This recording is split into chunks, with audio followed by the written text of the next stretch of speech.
শেরপুর জেলার শের আলী গাজীর মাজার একটি জনপ্রিয় ধর্মীয় ও ঐতিহাসিক স্থাপনা।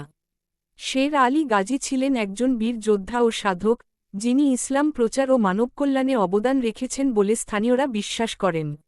মাজারের ইতিহাস ও গুরুত্ব। শের আলী গাজী সম্পর্কে নির্ভরযোগ্য ঐতিহাসিক তথ্য তুলনামূলকভাবে কম পাওয়া যায়, তবে লোককথা অনুযায়ী তিনি ছিলেন এক পরাক্রমশালী যোদ্ধা এবং ধর্মপ্রচারক।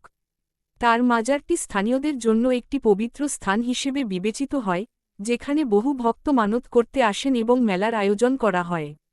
মাজারের অবস্থান ও পরিবেশ। মাজারটি শেরপুর জেলার একটি শান্ত ও প্রাকৃতিক পরিবেশে অবস্থিত। এটি দর্শনার্থীদের জন্য এক আধ্যাত্মিক পরিবেশ তৈরি করে, যেখানে ধর্মীয় অনুশীলন এবং দোয়ার আয়োজন হয়। মোহাম্মদ রফিকুল ইসলাম।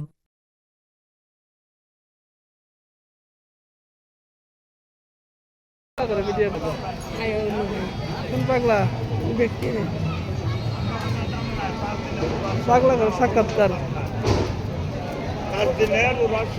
জসিম ভাই, সাক্ষাৎকার নিয়ে দেন।